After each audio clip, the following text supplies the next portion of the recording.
Europe 1, historiquement vôtre, avec Stéphane Bern. Oui, mes aïeux, quelle époque, une époque et même plusieurs qu'on vous raconte chaque jour pendant 2 heures. Toujours avec Jean-Luc Lemoyne, David Castel-Lopez qu'on retrouve dans un instant. Et maintenant avec vous, Gavin Clemente Ruiz, notre globe-trotter de l'histoire.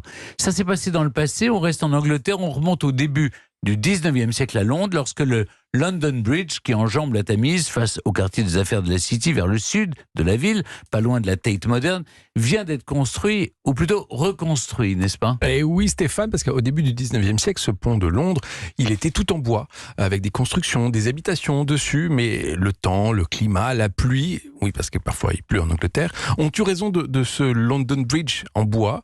On décide alors de construire un pont en pierre.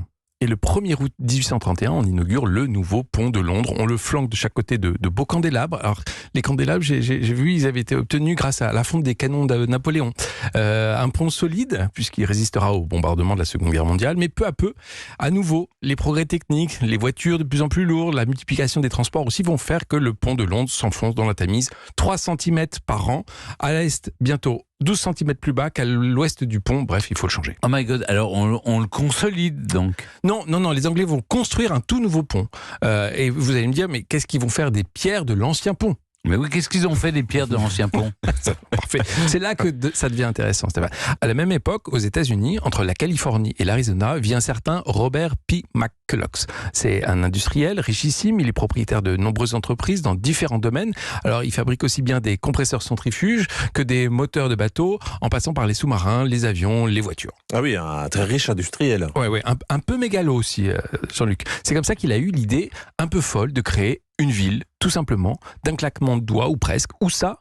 En plein milieu du désert. Il va faire l'acquisition de 70 km² de désert, puis en 1963, il achète 50 km² de plus, et il crée alors Lake Havasu City. C'est une ville qui est sortie de nulle part, qu'il commande à Cornelius Wood, qui s'y connaissait en construction, parce que c'est lui l'ingénieur qui a imaginé le parc de Disneyland.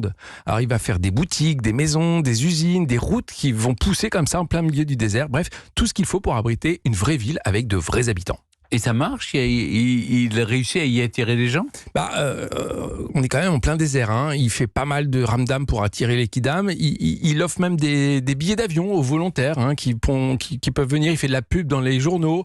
On compte environ 5000 personnes vers la fin des années 60 à Lake Havasu City. Et McCulloch se dit alors qu'il faudrait un truc en plus que les autres n'ont pas, que les autres villes n'ont pas. Et il a une idée. Le London Bridge qui vient d'être démonté. Alors, les éléments du London Bridge dans la capitale anglaise qui viennent d'être démontés sont tous numérotés. McCulloch propose presque 2,5 millions de dollars pour l'acheter aux enchères et il emporte la mise. Le London Bridge est alors embarqué sur des navires, transporté via le canal du Panama, l'océan Atlantique. Il arrive à Long Beach, au sud de Los Angeles, et il finit le trajet en camion jusque dans l'Arizona, jusqu'à Lake Havasu City. Mais un pont en plein désert, c'est un peu inutile. Qu'est-ce qu'il enjambe ? N'ayez crainte, David. Il a pensé à tout, McCulloch. Il fait creuser un canal depuis le Colorado et après 3 ans de travaux, de remontage du pont en l'occurrence, en 1971, le London Bridge est inauguré au cours d'un grand show comme seuls les Américains savent le faire, avec tapis rouge et tout le tralala. Il y a même Robert Mitchum en guest star pour les photos aussi. McCulloch réussit son pari en quelque sorte. Le nombre d'habitants va augmenter et puis c'est devenu une vraie attraction touristique comme à Disneyland avec près de 2 millions de visiteurs annuels et c'est comme ça qu'un petit bout de Londres, qu'un petit bout de l'histoire anglaise s'est retrouvé en plein milieu du désert américain.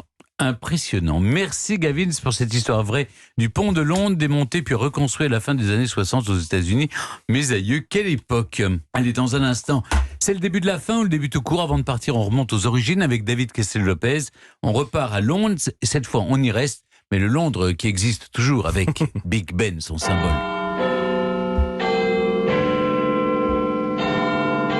Mais juste avant, on écoute une chanson qu'on adore sur Europe 1, alors on monte le son. C'est Toto avec Africa.